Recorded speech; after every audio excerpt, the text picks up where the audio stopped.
everyone, welcome back to my channel. If you're here with me for the first time, my name is Melissa Reed and I'm a mixed media artist. So you see in front of me today an 8x8-inch cradled board, which I got off of Amazon. I will put links for you. And I went ahead and primed that with some Liquitex gesso. That was actually the matte medium that I just picked up there. But I did use Liquitex white gesso for that. I've gone ahead and just gathered a bunch of my collage papers that I have made. I'm trying to decide what I want to do, but I know I just want to use up some of these papers, so I'm going to just do a quick collage today. When I set out to do a project like this, I usually just look through the stacks and grab whatever speaks to me in that moment, and then kind of decide how I might want to put them all together.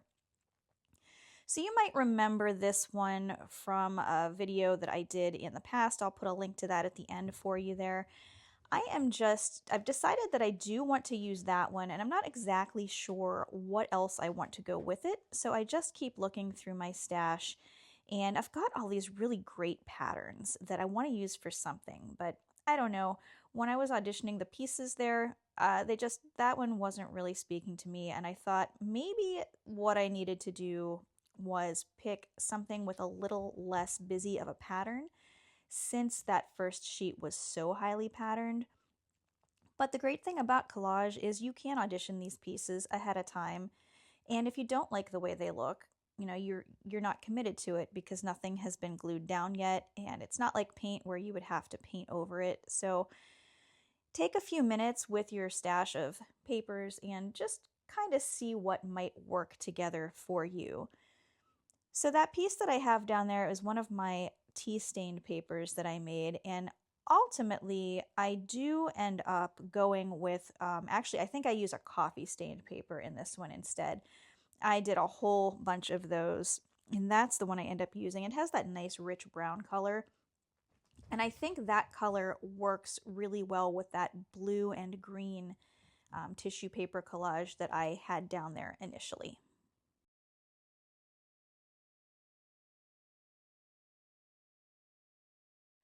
Another thing I like to remember when I'm working like this is not to think too much about it, and sometimes it's best to just get started. So that's what I did here. I knew I wanted to use that blue and green piece with the ovals on it, so I decided just to start. And when I put that coffee paper down next to it, I liked the way it looked. So the way I'm going to attach these papers to the cradled panel is with some matte medium. I'm starting out with the liquid, like the liquidy version of it rather than the gel version, and it ended up not really being strong enough to adhere this paper down because that coffee stain paper is actually a piece of copy paper that I used, so I got the gel out and that did the trick. So I'm just going to spread some of that over and get these pieces glued down. I've been doing a lot of experimenting videos lately, which are a lot of fun, but it's been a while since I've done an actual mixed media piece, so I thought we would get back to it here today and maybe use up some of the papers that I've been making. Because I don't know about you all, but I really love making the papers, and then suddenly I look around me and I am drowning in a sea of paper, and like they are just everywhere, so using them up from time to time is pretty key because that's why we're making them anyway, right? So I'm just using an old gift card to make sure that everything is smoothed down and make sure I don't have any bubbles underneath that paper, because that can be a point of failure. If once everything is dried, you do have a bubble in there, if something leans against it, it would be very easy to tear that. Plus, just aesthetically, it's going to look a little more polished and professional if you don't have air bubbles underneath your collage papers. I always put a little more of the medium on top of the collage paper as well, just to make sure that is going to be good and saturated. So now I'm spreading a little bit more down so that I can lay the blue and green piece down next to this. This is one of my favorite collage papers and so easy to make. Like I said, I'll put in my end screens, I'll have a recommended video on how I did this. It's super simple, but lovely results. You can see there I tore that a little bit because that piece is on tissue paper and I didn't get too bent out of shape about it. I just used a piece that I had torn off. It's not the exact pattern, but it's the same color scheme. And honestly, it doesn't matter because this piece is going to be purely abstract.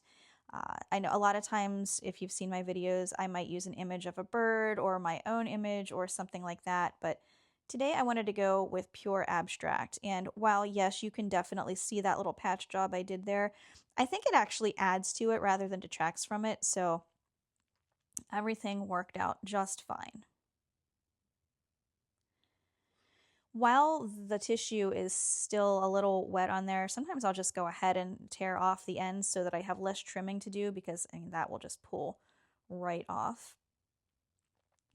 And when I pull that strip off, I decided to actually use it in the collage, so I'm going to glue it down here, but you will see later that I really didn't like it at all. So even though it had already dried, after I had adhered this down, I just put a little bit of, sprayed a little bit of water onto it and let it get slightly damp again and was able to scrape most of it off. So you'll see that coming up here in just a few minutes.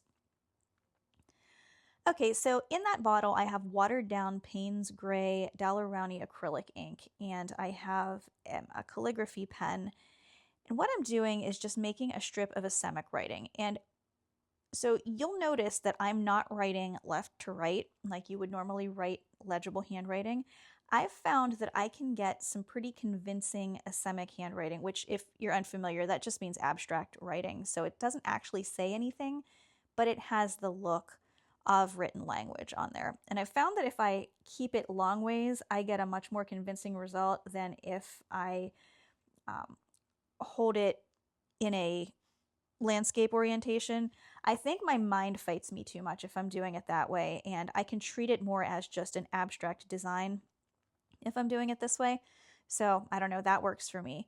You can see there where I scraped off that little vertical line of the paper that I didn't like. And yeah, you can still see some of it, but again, this is all abstract, so I don't actually care, and that works for me, not against me.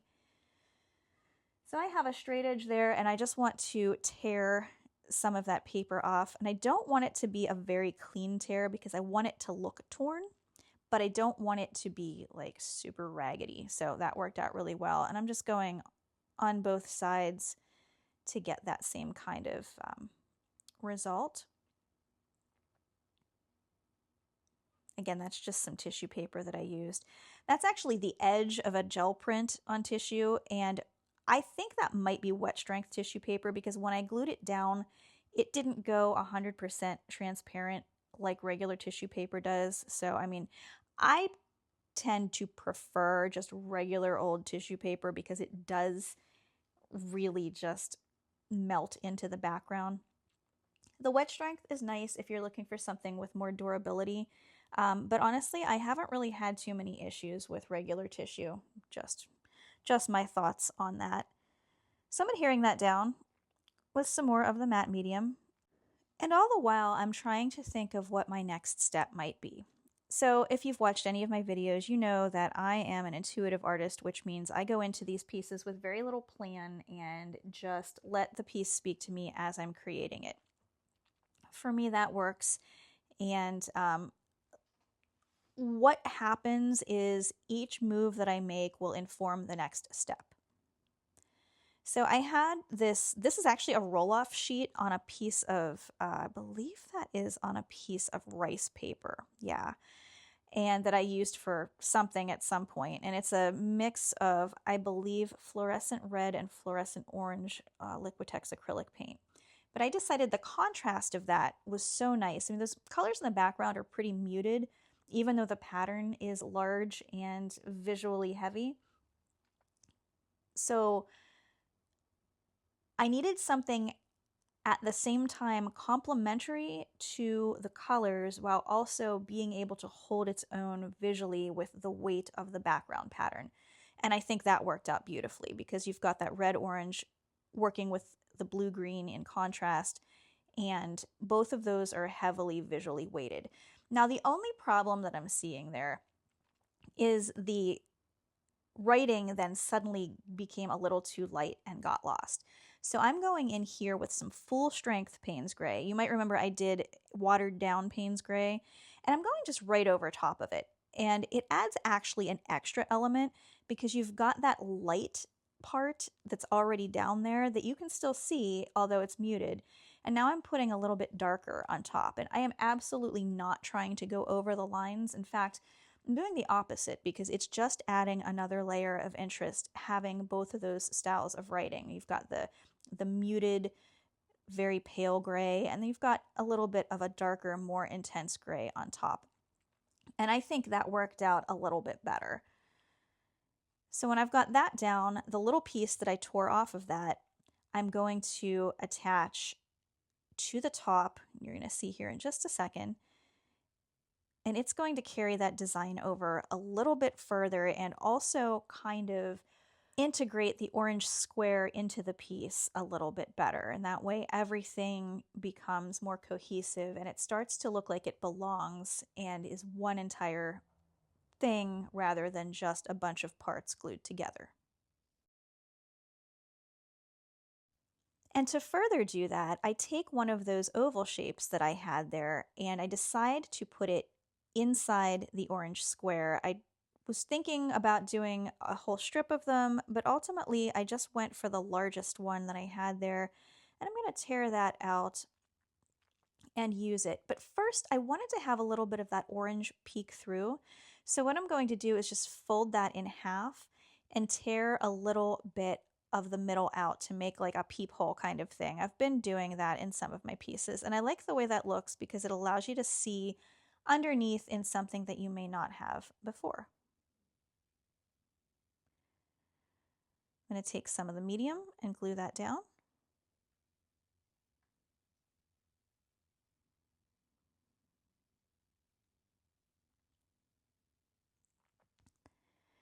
And then one final step to further integrate everything is to bring a little bit of the orange back over to the left-hand side to create a little bit of visual balance and again further integrate that orange piece.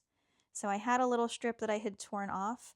Then I'm going to get some of my matte medium and glue that down. It's just enough to add that pop of color and visual weight over to the left-hand side that I think it needed. And it beautifully draws the whole piece together. So I'm going to do a few finishing touches, and then in just a moment I'm going to show you the end result. Okay, here she is all finished. Really happy with how it turned out. You can see there's a little bit of black around the outside. I used a very matte black acrylic paint to paint the edges of the board, but then I also went over with some dark charcoal and just smudged around the edges to give it a little bit of a more finished look. But yeah, that's what we got. I really like it. I like the contrast. I love the patterns in it. You'll have to let me know what you think. And if you liked the video, if you could give me a thumbs up, I would super appreciate that, as well as maybe a hype if you'd like to help me push it out to more people. And if you haven't had a chance to subscribe yet, that would help me out a lot too. But thank you, as always, for joining me here for yet another video. I put out a new video every Friday morning at 10 a.m. Eastern Time. Hit the bell notification if you would like to be notified of when I put a new one out. And I look forward to being with you all again next week. Thank you so much and have a wonderful week.